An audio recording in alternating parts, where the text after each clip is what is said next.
The survey found that 1 out of 8 households in Uganda have experienced a medical emergency in the past 6 months. This figure remains consistent across rural and urban areas, indicating the widespread nature of this issue, according to the Twaweza findings from research conducted in 3,000 households in 15 sub-regions across the country. In regard to response to an emergency, 4 out of 10 citizens say their first action would be to call for help from people standing by. A similar number say they would go to a nearby hospital, but for 1 out of 10, their first response would be to call the emergency services.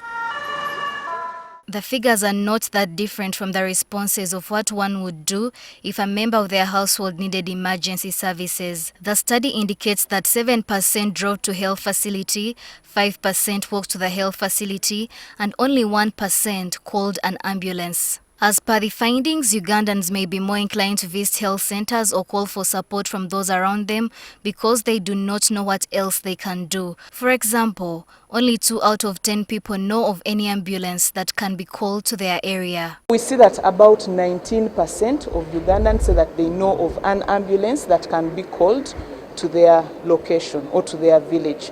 And for these ambulances, the higher number mentioned that they know of the ambulance provided by the Member of Parliament. Then 8% mentioned that they know of ambulances provided by the Ministry of Health.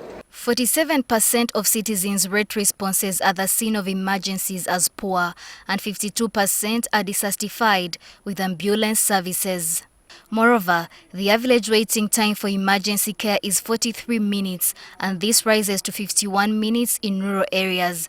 In the urban areas, it is 29 minutes. According to the report, it is evident that disparities in waiting times affect poorer citizens disproportionately, as they wait an average of 49 minutes compared to wealthier citizens who wait 29 minutes on average.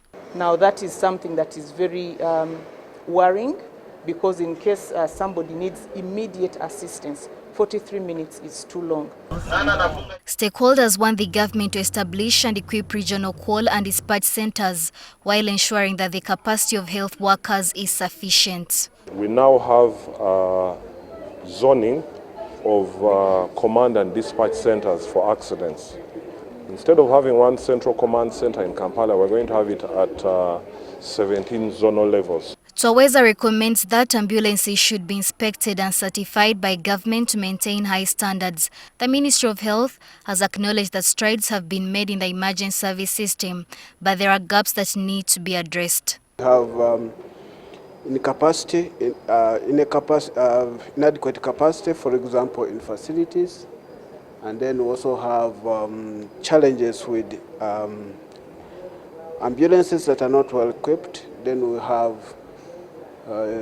trained personnel that are inadequate. Emergency care can make a contribution to reducing avoidable death and disability in low and middle income countries. Effective emergency care needs to be well planned and supported at all levels and should consider the entire spectrum of care. Nobat Atkunda, NTV News.